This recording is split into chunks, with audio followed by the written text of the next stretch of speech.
ಶಿವಮೊಗ್ಗ ಜೊತೆಗೆ ಇನ್ನೊಂದು ಕಲಬುರಗಿ ಕೂಡ ಅತ್ಯಂತ ಹೈ ವೋಲ್ಟೇಜ್ ಕ್ಷೇತ್ರ. ಮೋದಿ ಅವರನ್ನ ಎದುರಾಳಿಯಾಗಿ ನಿಂತುಕೊಂಡು ವಿರೋಧ ಪಕ್ಷದ ನಾಯಕರಾಗಿ Mallikarjun Kharge tug of war ಕೊಡ್ತಾ ಇದ್ರು. ಸೊ ಹಾಗಾಗಿ ಅವ್ರನ್ನ ಹೇಗಾದ್ರೂ ಮಾಡಿ ಸೋಲಿಸಬೇಕು ಅನ್ನೋದು ಬಿಜೆಪಿ ಲೆಕ್ಕಾಚಾರ, ಮೋದಿ ಅಮಿತ್ ಶಾ ಅವರ ಲೆಕ್ಕಾಚಾರ. ಹಾಗಾಗಿ ಈ ಬಾರಿ ಕಾಂಗ್ರೆಸ್ನಿಂದ ಉಮೇಶ್ ಜಾಧವ್ ಅವರನ್ನ ಕರ್ಕೊಂಡು ಬಂದು ಆಪರೇಷನ್ ಕಮಲ ಮಾಡಿ ಈಗ ಖರ್ಗೆ ಅವರ ಎದುರಾಳಿಯಾಗಿ ನಿಂತ್ಕೊಂಡು ಫೈಟ್ ಮಾಡ್ತಾ ಇದ್ದಾರೆ.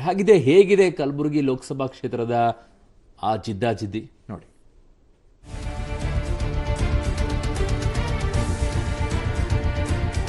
ಕಲಬುರಗಿ ಕಾಂಗ್ರೆಸ್ ಮತ್ತು ಮಲ್ಲಿಕಾರ್ಜುನ್ ಖರ್ಗೆಯ ಭದ್ರಕೋಟೆ. ಆದ್ರೆ ಇಲ್ಲಿ ಈ ಬಾರಿ ಪರಿಸ್ಥಿತಿ ಎಂದಿನಂತಿಲ್ಲ ಬಿಡಿ. ತವರಲ್ಲೇ ಮಲ್ಲಿಕಾರ್ಜುನ ಖರ್ಗೆಯನ್ನ ಸೋಲಿಸೋದಕ್ಕೆ ಬಿಜೆಪಿ ಮಾಯಾಜಲ ಹಿಂದಿದೆ. ಉಮೇಶ್ ಜಾಧವ್ ಅವರನ್ನ ಆಪರೇಷನ್ ಕಮಲದ ಮೂಲಕ ಕರೆ ತಂದಿರೋ ಬಿಜೆಪಿ ಟಿಕೆಟ್ ಕೊಟ್ಟು ಕದನದ ಕಣಕ್ಕಿಳಿಸಿದೆ. ಕಣದಲ್ಲಿ ಒಟ್ಟು ಜನ ಅಭ್ಯರ್ಥಿಗಳು ತಮ್ಮ ಅದೃಷ್ಟ ಪರೀಕ್ಷೆಗೆ ಮುಂದಾಗಿದ್ದು, ಮಲ್ಲಿಕಾರ್ಜುನ ಖರ್ಗೆ ಮತ್ತು ಉಮೇಶ್ ಜಾಧವ್ ಇವರಿಬ್ಬರ ಮಧ್ಯ ನೇರ ಸ್ಪರ್ಧೆ ಇದೆ. ಸ್ವತಃ ಮೋದಿಯೇ ಬಂದು ಪ್ರಚಾರ ಮಾಡಿರೋದು ಉಮೇಶ್ ಜಾಧವ್ಗೆ ಗೆಲುವಿನ ವಿಶ್ವಾಸವನ್ನ ಮೂಡಿಸಿದೆ.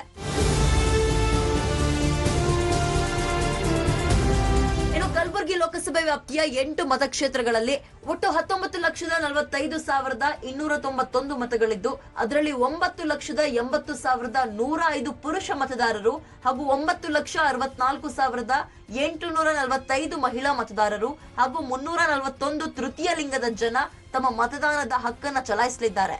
ಇನ್ನು ಜಿಲ್ಲೆಯಲ್ಲಿ ಒಟ್ಟು 2,368 ಮತಗಟ್ಟೆಗಳಿದ್ದು, ಅದರಲ್ಲಿ 516 ಸೂಕ್ಷ್ಮ ಮತ್ತು 61 ಮತಗಟ್ಟೆಗಳನ್ನ ಅತೀ ಸೂಕ್ಷ್ಮ ಮತಗಟ್ಟೆಗಳು ಅಂತ ಗುರುತು ಮಾಡಲಾಗಿದೆ.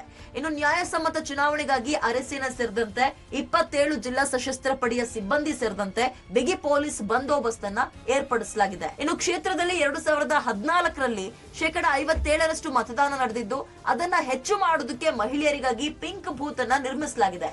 ಇನ್ನು ಜಿಲ್ಲೆಯಲ್ಲಿ ಬಿಸಿಲು ಹೆಚ್ಚಾಗಿರೋ ಕಾರಣ ಈ ಬಾರಿ ಎಷ್ಟು ಪ್ರಮಾಣದ ಮತದಾನ ಆಗುತ್ತೆ ಕಾದ್ ನೋಡ್ಬೇಕು. Praveen Reddy, public TV.